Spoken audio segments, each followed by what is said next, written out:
Feeding part 1 2 3 बनाया है। 1 2 publish कर दिया है और 3 वाला आज पब्लिश करने जा रहे हैं। एक बात और बताना चाहेंगे यहाँ पे कि ये एफएक्यू सीरीज है जिसमें कई विषयों पर कई वीडियो कई भागों में आपके सामने आएंगे। तो कृपया हमारे YouTube चैनल को सब्सक्राइब करें, प्रेम कुमार श्रीवास्तव 8002 को सब्सक्राइब करें और इससे लाभ उठाएं। सब्सक्रिप्शन फ्री है और आपको जो सही जानकारी है, जिसमें कोई झूठ नहीं है, कोई बढ़ावा नहीं है, कोई कम नहीं किया गया है, जो भी सत्य है वही आपके सामने हम रखते हैं। So that is why it is easier to subscribe my YouTube channel and then receive these notifications and watch the truly containing contents in the videos. One more thing I want to tell over here, that this where look at my cursor, this is my video on feeding, which covers most of the other things. Generally it is for the roughage, which is called the dry fodder and green fodder. ये वाला cursor, जो ये वाला हमारा link है, ये भी हमारा वीडियो है और वो केवल रफेज के फीडिंग के लिए डिटेल में बात करता है। आप कृपया इन तीनों पार्ट 1, पार्ट 2, पार्ट 3 जो आज हम प्रस्तुत करने जा रहे हैं और प्लस इसको जो हमारा कर्सर यहाँ पे देख रहे हैं आप, feeding dairy animals, roughage, dry and green fodder, इन सबको अगर आप एक साथ देखेंगे तो फीडिंग में आपको कोई कंफ्यूजन नहीं रह जाएगा। इसकी बात की हमें आशा है कि आपको उसके बाद कोई भी जानकारी की आवश्यकता नहीं पड़ेगी और आप अपने जानवर को अच्छे से खिला पाएंगे। तो इसलिए इस वीडियो पे आगे चलते हैं। ये डेयरी एनिमल फीडिंग पार्ट 3 है, इसमें आगे चलते हैं। ये हमारा क्रेडेंशियल है, doctor P K. Shrivastava, ex NDDB officer और dairy business guru, message dairy consultancy Bangalore. ये हमारा साइट है, ये हमारा ईमेल है जिस पे आप प्रश्न कर सकते हैं। आइए हम देखते हैं। Profit is insured if you have, अगर आपको डेयरी व्यवसाय में केवल प्रॉफिट करना है, लॉस नहीं करना है, तो कृपया इन चीजों की व्यवस्था पहले करेंगे। If you want to have assured profit, sure profit, there is no loss possibility, then you have to look for these things we have given in both the language, so that the English and Hindi, more number of people, more number of farmer can understand what we are telling. So you can stop the video and read properly and see what things are given into this. आपको जानकारी के लिए video को रोकना होगा और रोक करके आप इसको पढ़ें। पढ़ने के बाद आपको लगेगा कि इन चीज़ों को अगर आपके पास नहीं है, आप इनकी व्यवस्था नहीं करते हैं, तो कृपया डेयरी व्यवसाय में न जाएं। आपको निश्चित नुकसान होगा, निश्चित। डेयरी व्यवसाय बड़े निवेश और नियोजन का विषय है। भूमिहीन छोटे या मझोले किसानों के लिए ये नहीं होता है। जो होता है वो उनका जीविकोपार्जन होता है, जो इस देश में काफ़ी विकसित है। और छोटे मझोले किसान जो भूमिहीन हैं, लेबर हैं, इन लोगों के लिए वो व्यवसाय, वो जो है जीविकोपार्जन की व्यवस्था डेयरी बिजनेस करता है, लेकिन वो व्यवसाय में गिनती उसकी नहीं होती है। कृपया एक और अनुरोध हम लोग करना चाहेंगे, कृपया ज़्यादा दूध देने वाले पशु लाकर उन्हें अच्छे चारे और अच्छे शेड के अभाव में पालकर बर्बाद न करें, खराब न करें। ये देश की संपदा बर्बाद होती है आपके जरा से कम जानकारी के कारण, जिसमें कि अच्छा चारा, अच्छा भोजन और अच्छा शेड, ये दोनों चीज़ें नहीं होने की वजह से, और इसकी संभावना है कि ये ना हो, क्योंकि जो छोटे किसान हैं, भूमिहीन किसान हैं, उनके पास ज़मीन की कमी होती है और पैसे की कमी होती है। वो अच्छा नहीं खिला सकते, अच्छे शेड नहीं कर सकते, और जो करते हैं वो लाभ ज़रूर उठाते हैं, लेकिन ज़्यादातर लोग इसको नहीं कर पाते हैं और उसमें अच्छे पशु खराब हो जाते हैं। तो कृपया इसका ध्यान रखें। मैं ये फिर से अनुरोध करना चाहूँगा कि डेयरी व्यवसाय बड़े किसानों का विषय है। ये भी कहना चाहूँगा कि दिस इज ए फ्रीक्वेंटली आज series on animal feeding. Watch part 1, part 2 and 3 together you will get the complete detail about the feeding of the dairy animals. This slide is a comparison between the what is called the business and what is called the livelihood. So most of the people in India, ज़्यादातर India में लोग जीविकोपार्जन करते हैं, वो व्यवसाय नहीं करते हैं। व्यवसाय के लिए कुछ शर्तें होती हैं, कुछ साइज होता है, कुछ उनकी आवश्यकताएं होती हैं जो पूरा करना पड़ता है। If you are not fulfilling that, you are not doing the business, you are doing the livelihood. एक तकनीकी डेयरी फार्म में ये आप समझ लें कि उसके जब ये हमने बनाया है 30 पशु के बारे में, और हम एस्टिमेट करते हैं कि कम से कम 1.5 लाख रुपया या 1.6 लाख रुपीस आपका लगेगा प्रति जानवर। इसमें क्या क्या चीज़ है कि जानवर का कीमत, शेड की कीमत और उसके 1 साल के सारे खर्चे, चारा और सारी चीज़ों के जो खर्चे हैं उसको मिलाने के बाद जब आप देखेंगे तो करीब 1.5 लाख से ऊपर ही आपका प्रति जानवर का एवरेज आता है। इससे यदि कम पैसा है तो कृपया आप डेयरी में न जाएं, क्योंकि अच्छे जानवर बर्बाद होते हैं और कुछ खास होता नहीं है। अगर 20 किलो लीटर का जानवर है, वो आपके लिए 16 लीटर पर पहुंच जाएगा, 15 लीटर पर पहुंच जाएगा, 12 लीटर पर पहुंच जाएगा। आप पैसा ज़्यादा दे करके जानवर खरीद के लाएंगे, लेकिन ये खिलाने के अभाव में और उसको अच्छा रखरखाव के अभाव में वो उतना दूध नहीं दे पाएगा। इसलिए आप जीविकोपार्जन करना चाहें करें, कोई बात नहीं है, वो तो अच्छी बात है, लेकिन व्यवसाय करने के लिए आपके पास धन संपदा होना चाहिए, लैंड होना चाहिए, और तभी आप इसमें व्यवसाय में घुसें। आगे देखते हैं, ये तीसरा भाग है कैटल फीड के ऊपर। हमारा दूसरा भाग काफ़ी डिस्कस करता है। हमारा जो whatever we have put into the part 2 that covers mostly the DMI, what is DMI and what is the cattle feed and how the cattle feed can be manufactured at the farm level. It's not very difficult. We have also given some general formula for the cattle feed manufacturing. We have also said what is the good green fodder, good dry fodder, all those things we have given in part 2. Please refer part 2 for the cattle feed. But there was a part that if you have got the homegrown cereals, cakes and brands, can we not manufacture the cattle feed at the farm? यदि आपके पास चूनी चूकर मौजूद है घर में, वो आपके व्यवसाय, आपके एग्रीकल्चर से निकला हुआ है, आपका घर का है, तो उसको मिला करके हम कैसे कैटल फीड बनाएं, इसके बारे में हमारा पहला क्वेश्चन था, और उसको हमने यहाँ पे हिंदी और इंग्लिश में डिटेल किया है। प्लीज़ लुक एट दैट, क्या क्या चीज़ें मिला के बनाते हैं। और यदि फार्मूला देखना चाहते हैं तो पार्ट 2 में जाकर के कैटल फीड का फार्मूला देखें। थर्ड क्वेश्चन टेल्स अबाउट सबसे अच्छे ग्रीन फॉडर कौन से होते हैं। अक्सर ये बात पूछी जाती है कि अगर हमें चारे लगाना ही है तो कौन सा चारा लगाना है। हम लोग बहुत सारी गलतियां कर देते हैं। The farmers are doing lot of mistakes without just because of they don't have the knowledge. The Krishi Vigyan Kendra, block office, the fodder institutions are selling the certified seeds, good seeds, where you can get many more times of the production.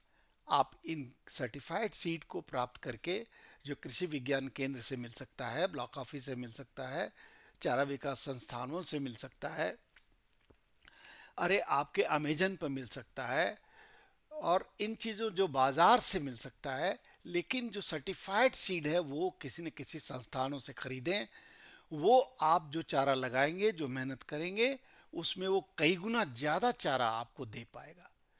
तो उसमें सबसे अच्छा बताया जा रहा है कि बहुत प्रकार के बीज बाज़ार में मिलते हैं, लेकिन सबसे अच्छा चारा होता है मकई, नेपियर, ज्वार, बरसीम, लूसर्न, लोबिया आदि। तो इन चीज़ों को जब हम जान जाते हैं तो हम इनके बीज की तलाश करते हैं, कहाँ से खरीदें वो भी जानकारी दी गई है। तो आप इसको रोके, वीडियो को रोक करके पढ़ें। यहाँ पे फोटो भी दिया जाता है ताकि आप पहचान सकें। जो मकई हम खाने के लिए बोते हैं वो अलग होता है। The fodder maize is different than the grain maize, mind it. Maize has got so many varieties. What we have to see is the fodder maize. Then similarly the Napier. Napier has been, it is a boon to the farmers, those who are going for the dairy business. So the Napier is either Co3, Co4, Co5, so many advanced varieties of Napier has come, so that you can search for the good seed, good saplings, and then you can plant the fodder, and so that you can get good yield per tonnage, per acre tonnage will increase. आगे देखते हैं। इसको भी हमने पूरे slide को, हमने पूरे वीडियो को हमने हिंदी और इंग्लिश में बनाया है। कृपया ध्यान रखें, हमारे वीडियो के साथ एक चीज जुड़ा है कि हमारा वीडियो एक तो फ्री होता है, किसी भी फार्मर के लिए इसका पैसा नहीं देना पड़ता है। दूसरा ये होता है कि ये वीडियो केवल एजुकेशन पर्पस के लिए बनाया जाता है। इसमें यदि कोई भ्रांतियां, if you have got any confusion in your mind, please ask, don't act directly, please ask, ताकि आपको नुकसान ना हो, आप लाभ कमाएं। अब यहाँ पर हमने बात किया है यूरिया मोलेसिस ट्रीटमेंट की। ये एनिमल फीडिंग का ही इसी पार्ट 3 का हिस्सा है, जिसमें यूरिया मोलेसिस ट्रीटमेंट की बात कर रहा है। हमारे पास पुआल होता है, व्हीट स्ट्रा होता है, रागी स्ट्रा होता है, बाजरा स्ट्रा होता है, और मेज का भी स्ट्रा होता है। हमारे पास कोकोनट के लीव्स होते हैं, इवन बनाना लीव्स होते हैं, बहुत कुछ होता है जो हम ड्राई करके खिलाते रहे हैं। लेकिन क्या उसको हम ट्रीट करके न्यूट्रिशियस बना सकते हैं? हमारा कर्सर देखें तो आप देखेंगे कि अगर हम इसको यूरिया और मोलेसिस से ट्रीट कर दें, ये क्यों, हम यूरिया क्यों डालना चाहते हैं? ये नॉन प्रोटीन नाइट्रोजन होता है, ये समझिए प्रोटीन नहीं है यूरिया, लेकिन वो नाइट्रोजन देता है। और जानवर के अंदर जो दुधारू जानवर हैं, गाय है, भैंस है, बकरी है, भेड़ है, बाकी की बात मैं नहीं करता, इनके अंदर, पेट के अंदर ये क्षमता है कि यूरिया को, जो नॉन प्रोटीन नाइट्रोजन है, उससे वो नाइट्रोजन निकाल करके और वो प्रोटीन में कन्वर्ट कर सकते हैं। हम और आप नहीं कर सकते, लेकिन उनको प्रकृति ने दिया हुआ है। तो हम यूरिया के साथ मोलासिस मिला देते हैं, और तब कैसे करना है, कितना लेना है यूरिया, कितना लेना है मोलासिस, ये हिंदी और इंग्लिश में पूरा डिटेल दिया हुआ है। कैसे कैसे करेंगे, कैसे आप स्ट्रा को प्रिपेयर करेंगे, कैसे आप घोल बनाएंगे, कैसे छिड़केंगे, कैसे आप सील करेंगे। एक बार आपका छिड़काव हो गया, भूसा गीला हो गया, तो सील कैसे करेंगे, सील करने के बाद कब खिलाएंगे। अब आप यहाँ पे फोटो दिया गया है, ये बिना ट्रीटेड चारा है, हरा सूखा चारा, और ये यूरिया मोलासिस से ट्रीट किया हुआ है। होता क्या है कि ये जो चारा है, पुआल है या कोई भी सूखा चारा है, उसमें कोई न्यूट्रिशन नहीं होता है, वो बिना न्यूट्रिशन का होता है, लेकिन खिलाना परम आवश्यक होता है। अगर आप नहीं खिलाते हैं ड्राई फॉडर, तो आप समझिए नुकसान हो रहा है जानवर को। तो वो चर्चा हम लोगों ने वो 1 और 2 भाग में किया है कि क्यों आपको खिलाना है। लेकिन यहाँ पर हम चर्चा कर रहे हैं, उसी को यदि आप यूरिया मोलासिस से ट्रीट कर देते हैं, तो उसकी न्यूट्रिटिव वैल्यू बढ़ जाती है, उसकी डाइजेस्टिबिलिटी बढ़ जाती है, वो उपयोग जो जानवर खाएगा उसके शरीर में उपयोग होना बढ़ जाता है। इसके लिए हमने ये लिया है यूरिया मोलासिस ट्रीटमेंट। आप देखें, थोड़ा सा कष्ट जरूर होता है यूरिया मोलासिस को ट्रीट करना, लेकिन आप छोटे छोटे भाग में 50 किलो 100 किलो ट्रीट कर सकते हैं, और इसको अन्य चारा के साथ मिला करके खिला सकते हैं। इससे आपका कॉस्ट कुछ भी नहीं लगता है, कॉस्ट बहुत कम है। आप समझ लीजिए 4 किलो यूरिया और 5-6 किलो मोलासेस का कास्ट है, बाकी लेबर का कास्ट है, कुछ भी नहीं है, और टारपोलिन का कास्ट है जिसमें आप बंद करेंगे इसको। If you are able to do, you are converting the non nutrition material into the nutritional material, and that is why this is important. You can stop the video and watch the video. What we are highlighting here, these are the slogans what we give. These slogans are very important. They convey meanings, like feeding alone makes 65 to 70% of the total recurring cost for a farm. What does it mean? It means that majority of cost जो हमारा farming में लगता है, dairy farming में, वो खाने का ही होता है। और इसीलिए खाने पर इतनी चर्चा है, इसीलिए हमने इसके जितने क्वेश्चंस हैं उनको 3 भाग में बनाया, पार्ट 1, पार्ट 2, पार्ट 3। और I have presented all these three. Third is being presented today. Kindly subscribe my video channel, YouTube channel @Prem Kumar Srivastava 8002 and watch these videos free of cost. आपको कोई भी confusion हो तो हर जगह हमारा email ID आपको मिलेगा, आप उस पे जा करके प्रश्न कर सकते हैं। एक जानकारी और मैं देना चाहता हूँ कि जो मेरा डेयरी कंसल्टेंसी है .in जो हमारा साइट है, उस साइट को अभी हम लोग फोर्टिफाई करने जा रहे हैं। उस साइट को हम लोग काफ़ी ग्रो करने जा रहे हैं। कृपया साइट पर जाएंगे तो आपको बहुत सारे वीडियोस और देखने को मिलेंगे। तो what I'm just going one by one. Urea molasses treatment, how to prepare. Now we are telling what are the benefits. Now we are telling what are the challenges. The most challenge is if you are not mixing the urea properly, and if the urea goes more in concentration, then it is a problem. The other thing, what is the problem? You cannot feed this to the horses, donkeys. उनको आप नहीं खिला सकते हैं क्योंकि उनका पेट इसको urea को पचाने के लिए नहीं बना है। तो ध्यान रखें, ये केवल गाय, भैंस, बकरी और भेड़ को ही खिलाया जा सकता है, बाकी जानवर को खिलाने के लिए नहीं होता है। ये प्रिकॉशन है। तो इन बात को देखें। फिर एक चीज और जानकारी दे देना चाहते हैं, हालांकि जब रोक के आप पढ़ेंगे वो सारी जानकारी इसमें दी हुई है कि 6 महीने से नीचे का यदि कोई भी बच्चा है, बछड़ा हो, बछिया हो, पड़वा हो, पड़िया हो, तो वो उसको ये नहीं खिलाना है क्योंकि उसका पेट अभी यूरिया को डाइजेस्ट करने के लिए तैयार नहीं होता है। ठीक है, ये हमने लिखा है कि मोलासेस की विधियां क्या है, कैसे कैसे आप बनाएंगे। लेकिन सावधानियां यहाँ पर सारी चीजें लिखी हुई हैं। 21 दिन के पहले इसको ना खोलें, खोलने के बाद इसको थोड़ी देर हवा में रखें so that the gas goes out, जो नाइट्रोजन गैस है वो बाहर निकल जाए और उस जो फर्मेंटेड गैस है वो बाहर निकल जाए, और उसके बाद आप इसको खिलाएं और ज़्यादा दिन तक ना रखें। इसलिए जब भी यूरिया मोलासेस ब्लॉक को ट्रीट किया जाता है तो छोटे छोटे लॉट में ट्रीट किया जाता है। जितने आपके पास जानवर हैं, यदि आप उसको 1 हफ्ते के अंदर खिला सकते हैं, बढ़िया बात है। लेकिन अगर आप चाहें कि 1 महीना तक खिलाएं तो ऐसा ना करें। छोटे छोटे लॉट बनाएं अपने जानवरों के हिसाब से और उसको खिलाएं। हमारा वीडियो रोक करके आप इसको पढ़ें। पढ़ने के बाद पूरा दिखाया जाएगा कि ये भूसा गाय, भैंस, बकरी और भेड़ को ही खिलाएं, घोड़े या सूअर को कभी न खिलाएं, उनके लिए जहर है। 6 माह से कम के बछड़ों को, बच्चियों को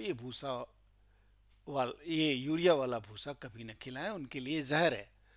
So that's what we have been giving the, if water is less and urea is more, the concentration will increase, that will harmful.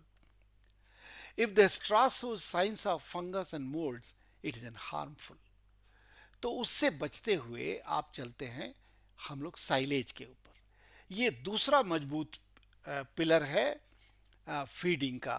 आप समझ लीजिए, कोई भी बड़ा फार्म डेयरी का बिना साइलेज के, बिना यूरिया मोलासेस ब्लॉक के चलाना जनरली संभव नहीं होता है।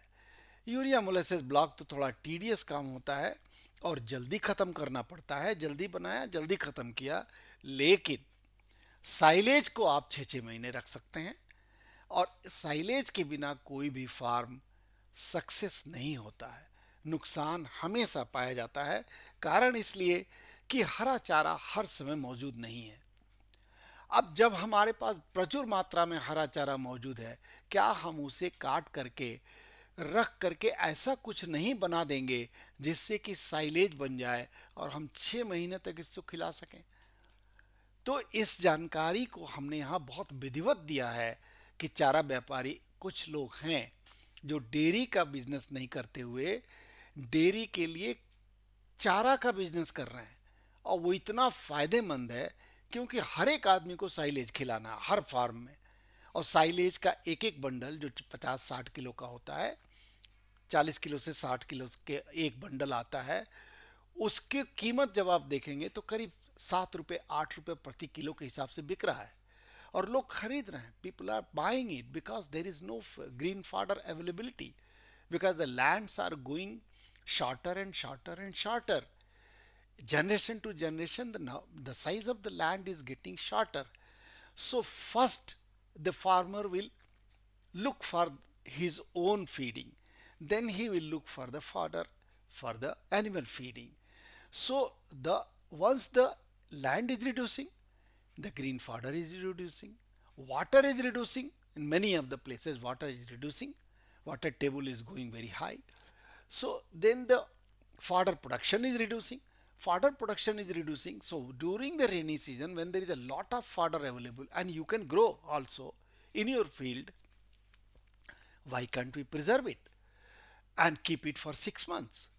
So it is a boon for the dairy farmers. And these are the what is silage. Silage को क्यों बनाना चाहिए, वो ग्रीन फॉडर साइलेज कौन सा अच्छा होता है, जिसका ग्रीन फॉडर जो साइलेज अच्छा बनता है, वो हम लोगों ने यहाँ जानकारी दी है. फॉडर मेज है, हमने ऊपर भी इसका पिक्चर दिखाया था आपको.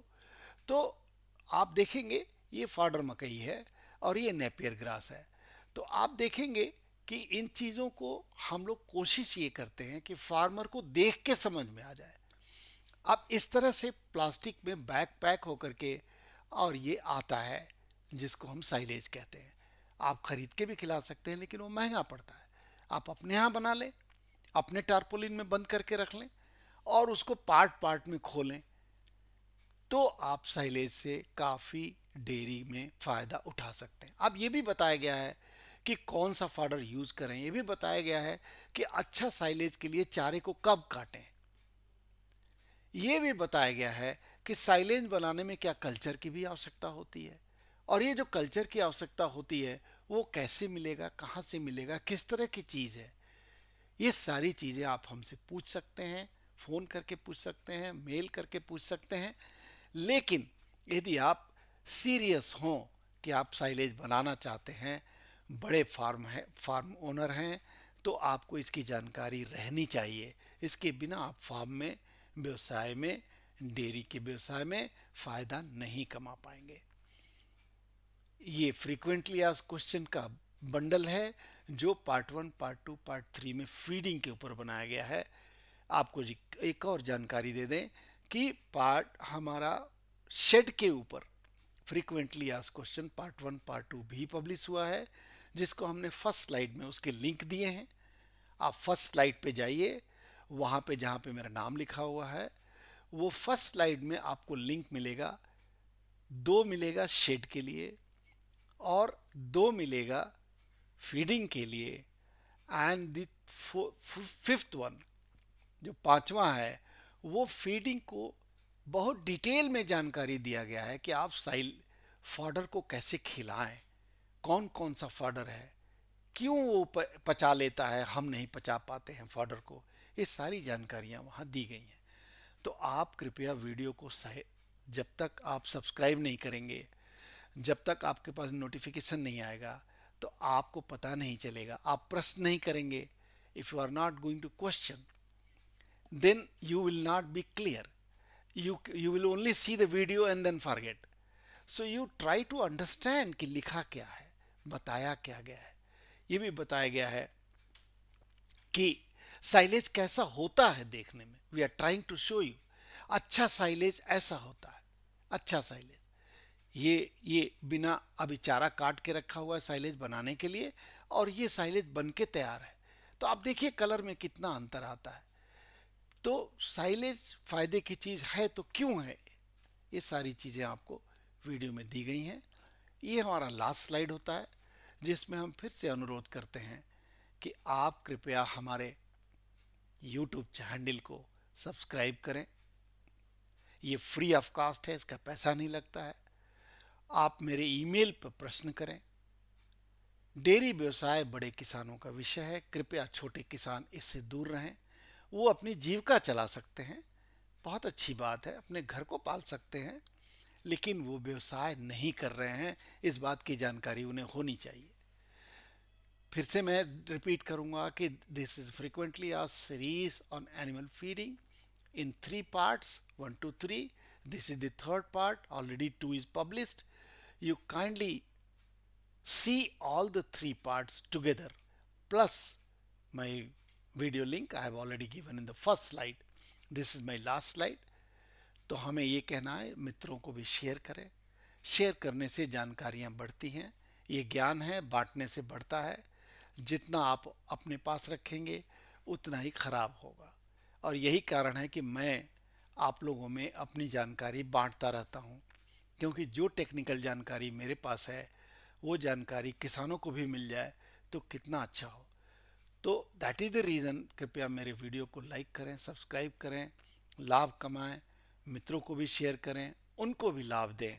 हमारा ये वीडियो या कोई भी वीडियो, अब तक हमारे करीब सैकड़ों वीडियो यूट्यूब पर हैं। आप कोई भी वीडियो उठा के देख लीजिए, वो फ्री है। वो उसके लिए है कि उसमें फार्मर्स का एजुकेशन हम करना चाहते हैं। हम चाहते हैं कि फार्मर जानकारियों के साथ बिजनेस में घुसे, और यही कारण है कि हम वीडियो बनाते हैं, आपको भेजते हैं। और हर एक वीडियो में आप देखेंगे उस वीडियो का डेट रहता, always I am putting date, which date. Please the older videos, if it is of some of the scheme, please don't use it, because suppose the scheme is closed, then that video is of no use, because the scheme is not working, no more working. So you have to see here, frequently asked dairy animal feeding part 3, part 2 वाले में यहाँ part 2 मिलेगा, part 1 वाले में यहाँ part 1 मिलेगा, उसके date अलग होंगे। तो ये आपको ध्यान रखना है कि आप कौन सा वीडियो देख रहे हैं और क्या वो दूसरे वीडियो के साथ देखना है, ये हमारा अनुरोध रहेगा। Thank you very much for watching my video. Thank you very much. Let's go to the